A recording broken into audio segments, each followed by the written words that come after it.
Pozdravljeni! Danes se bomo naučili, kako izračunamo dolžino krožnega loka. Ponovimo najprej pojma krožni lok in središčni kot. Na sliki imamo krožnico s polmerom 4 cm. Krožni lok je del krožnice, omejen s točkama na krožnici. V našem primeru sta to točki A in B. Z L označimo dolžino krožnega loka. Središčni kot je kot z vrhom v središču kroga. Polmera pa ležita na krakih kota. Se pravi, v tem primeru je središčni kot označen z grško črko alfa, meri pa približno 60 stopinj. Ko računamo dolžino krožnega loka, računamo en del obsega kroga, kar predstavlja dolžino ustreznega krožnega loka. Se pravi, vse okrog predstavlja obseg kroga, ta naš krožni lok pa predstavlja le del tega obsega. V našem primeru krog razdelimo na 6 enakih delov, saj vemo, da krog predstavlja polni kot, ki znaša 360 stopinj. Če to preverimo še računsko, 360 stopinj deljeno s 60 stopinj je 6. Torej, krog razdelimo na 6 enakih delov. Dolžina krožnega loka na sliki je tako šestina obsega kroga, ki ga izračunamo po formuli O je enako 2x π/r. Ker je polmer kroga 4 cm, je dolžina krožnega loka, ki ga označimo z L, enaka 1/6 obsega kroga. Poznamo formulo za obseg kroga, ki jo nadomestimo s črko O. Nato vstavimo še podatke, se pravi, π znaša približno 3,14, polmer pa znaša 4 cm in dobimo rezultat, ki znaša približno 4,19 cm. Podobno kot pri kotu 60 stopinj bi lahko razmišljali za poljubni kot, saj lahko vsak središčni kot izrazimo kot ustrezni del polnega kota. Nato lahko pripadajoči krožni lok izrazimo kot ustrezni del obsega kroga. In to bomo tudi storili v tej tabeli. Ta tabela je sestavljena iz 4 vrstic. V prvi vrstici so narisani krogi s pripadajočimi središčnimi koti, ki so zapisani v drugi vrstici. Tretjo in četrto vrstico bomo izpolnili skupaj. V tretji vrstici bomo zapisali, kolikšen delež polnega kota predstavlja središčni kot. V zadnji vrstici pa bomo zapisali, kako bi izračunali dolžino loka L, ki je označen z rdečo barvo. Poglejmo, kako je temu pri središčnem kotu 30 stopinj. Zanima nas delež polnega kota. Se pravi, kolikšen delež predstavlja 30 stopinj pri 360 stopinjah. To zapišemo v ulomku, saj vemo, da ulomek predstavlja delež in ko ga okrajšamo, dobimo 1/12. Če razmišljamo podobno kot prej, lahko pripadajoči krožni lok izrazimo kot ustrezni del obsega kroga. Se pravi, to predstavlja 1/12 obsega kroga. Podobno storimo pri kotu 45 stopinj. Se pravi, delež zapišemo v obliki ulomka, ki znaša 45 stopinj, ulomljeno s 360 stopinjami, in ko ulomek okrajšamo, dobimo 1/8. Dolžina loka L z popolnoma enakim razmislekom kot prej je 1/8 obsega kroga. Za kot 60 stopinj smo razmislili že prej.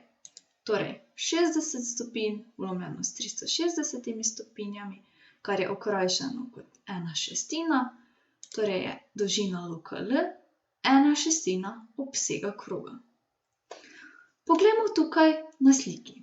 Narisan imamo središčni kot 90 stopinj. Če sploh ne računamo, lahko kaj hitro ugotovimo, da je dolžina loka L četrtina obsega kroga.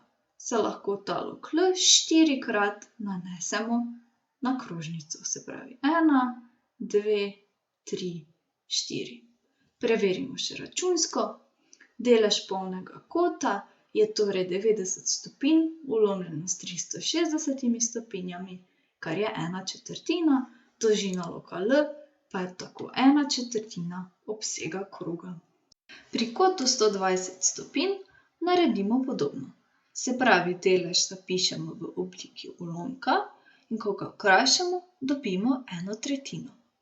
Dolžina loka L je tako 1/3 obsega celotnega kroga. Poglejmo kot 180 stopinj, ki predstavlja iztegnjeni kot.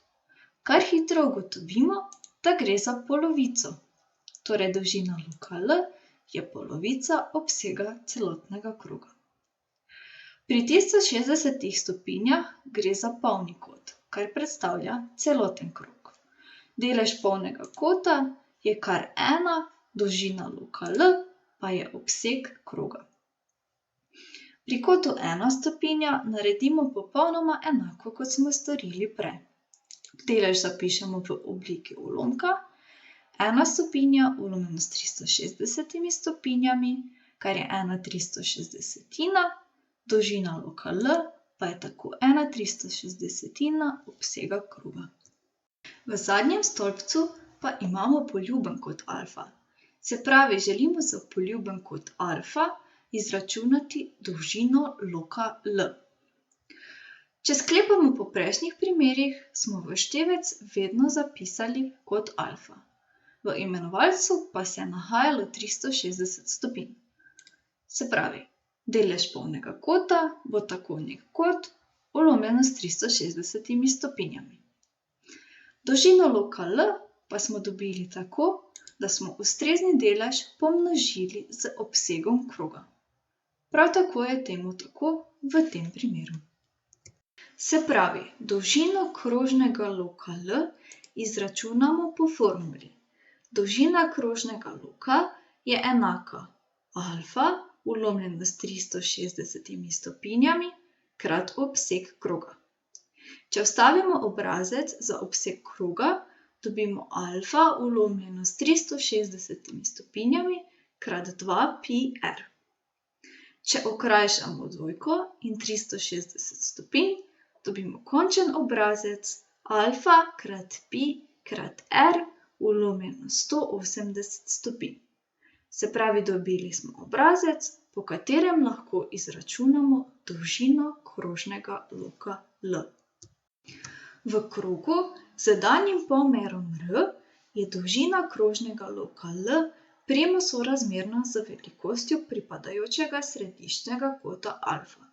In kot smo že prej povedali, dolžino krožnega loka L zračunamo po obrazcu pi krat r krat alfa ulomljeno 180 stopinj.